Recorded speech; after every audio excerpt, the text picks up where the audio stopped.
વિભાગ તરફથી આ માટે સમગ્ર રૂટ ઉપર ટ્રાફિકનો પૂરતો બંદોબસ્ત રાખવામાં આવેલો છે।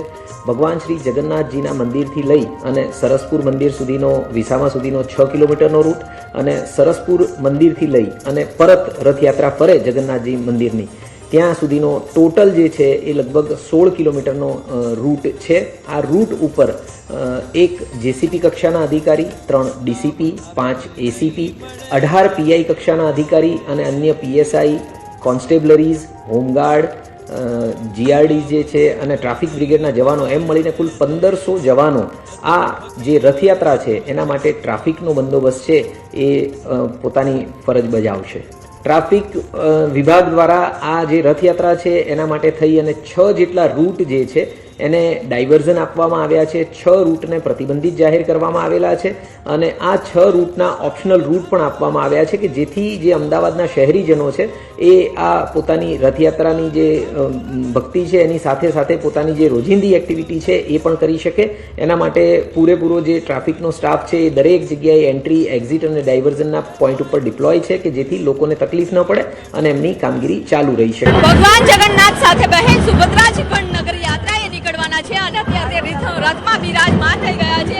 સીધા દ્રશ્યો જોઈ શકો છો કે ભગવાન બહેન સુભદ્રાજીને અત્યારે શણગાર કરવામાં આવી રહ્યો છે। સુંદર શણગાર કર્યા બાદ નગર યાત્રાએ નીકળવાના છે। બહેન સુભદ્રાજી પણ ભક્તોને દર્શન આપવાના છે, આશીર્વાદ આપવાના છે અને આ રથને છે તે ખલાસી ભાઈઓ છે તેના દ્વારા ખેંચવામાં આવતા હોય છે। એટલે તૈયારી છે અત્યારે સુભદ્રા બહેનની તે કરવામાં આવી રહી છે।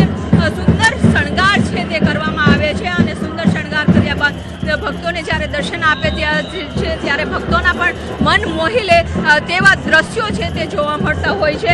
આપણી સાથે છે મફત કાકા, બહેન સુભદ્રાજીના રથ ખેંચવાનો લાવો દર વર્ષે આપને મળે છે, શું કહેશો?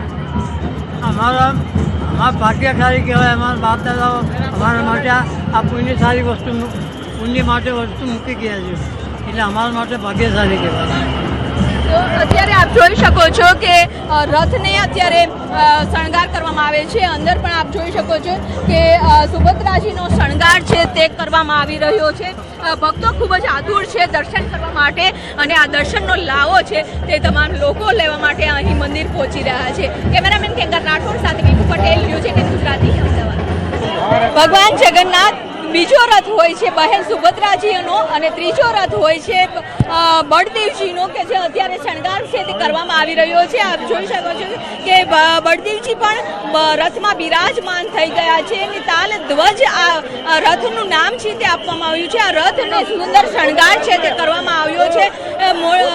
લોકો પણ અત્યારે દર્શન કરવા માટે ઉમટી રહ્યા છે કે ભગવાનના સુંદર દર્શન છે, મન મોહી લે તેવા દર્શન છે તે ભક્તોને થઈ રહ્યા છે અને ખૂબ જ મોટી સંખ્યામાં ભક્તો છે તે જોવા મળી રહ્યા છે। આપણે ભક્તોના પણ દ્રશ્યો બતાવવા માંગીશ કે અત્યારે આપ જોઈ શકો છો કે ભગવાન હજી બિરાજમાન છે અને સાથે જ ભક્તો છે તે દર્શન કરવા માટે ઉમટી રહ્યા છે। એટલે કે આ ત્રણેય રથને અત્યારે તૈયાર કરી દેવામાં આવ્યા છે। ત્રણેય રથમાં છે તે ભગવાન જગન્નાથ, બહેન સુભદ્રાજી અને ભાઈ બલદેવજી બિરાજમાન થઈ ગયા છે અને પહિંદ વિધિ થયા બાદ નગર યાત્રાએ નીકળશે, ભક્તોને દર્શન આપશે। કેમેરામેન કેંગર રાઠોડ સાથે વિપુ પટેલ, ન્યૂઝ 18 ગુજરાતી, અમદાવાદ।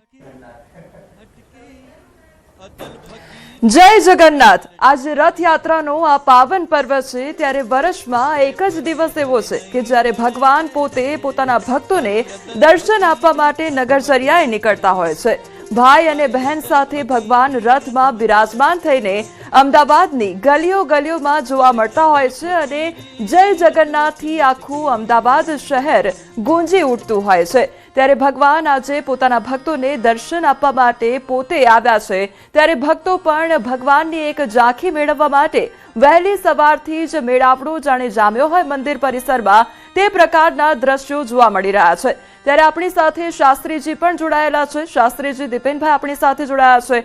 દિપેનભાઈ, સૌથી પહેલા તો રથયાત્રાની જો વાત કરવામાં આવે તો વર્ષમાં એક જ દિવસ છે જ્યારે ભગવાન પોતે ભક્તોને સામેથી દર્શન આપવા માટે આવતા હોય છે એટલે આ ભક્તો માટે કેટલો મોટો લાભો કહી શકાય કારણ કે ભક્તો જે છે તે આજના દિવસે જ ભગવાનના દર્શન કરવા માટે પડાપડી કરતા હોય છે અને વહેલી સવારથી ભગવાનની ઝાંખી મેળવવા 149મી રથયાત્રા થોડી ક્ષણોમાં પ્રારંભ થશે. ભગવાન નગરચર્યાએ ભક્તોને દર્શન આપવા માટે થોડી ક્ષણોમાં પ્રસ્થાન થશે.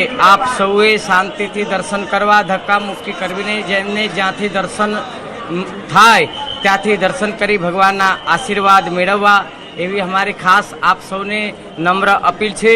આસ્થા અને શ્રદ્ધા સાથે આપણે સૌ ઉમંગ અને ઉત્સાહ સાથે આપણે આ 149મી રથયાત્રાનો ઉત્સવ સૌ મળી સાથે આનંદ સાથે આપણે ઉજવીએ. તો આ હતા દિલેશદાસજી અને તેઓએ કહ્યું છે કે આનંદ સાથે ઉજવીએ અને જ્યાંથી પણ દર્શન થાય ત્યાંથી શાંતિપૂર્ણ દર્શન કરવા માટે પણ અપીલ કરી છે. કેમેરામેન ખેંગર રાઠોડ સાથે વિભુ પટેલ, ન્યૂઝ 18 ગુજરાતી, અમદાવાદ. તો હવે બસ થોડી જ ક્ષણો બાકી છે. જે દિલીપદાસજી મહારાજ છે તેમના દ્વારા પણ વાત કરવામાં આવી ન્યૂઝ 18 ગુજરાતી સાથે અને થોડી જ ક્ષણોમાં હવે રથયાત્રાની શરૂઆત થશે અને ભગવાન રથમાં બિરાજમાન થઈને નગરચર્યાએ નીકળશે અને ભક્તોને પોતાના દર્શન આપશે.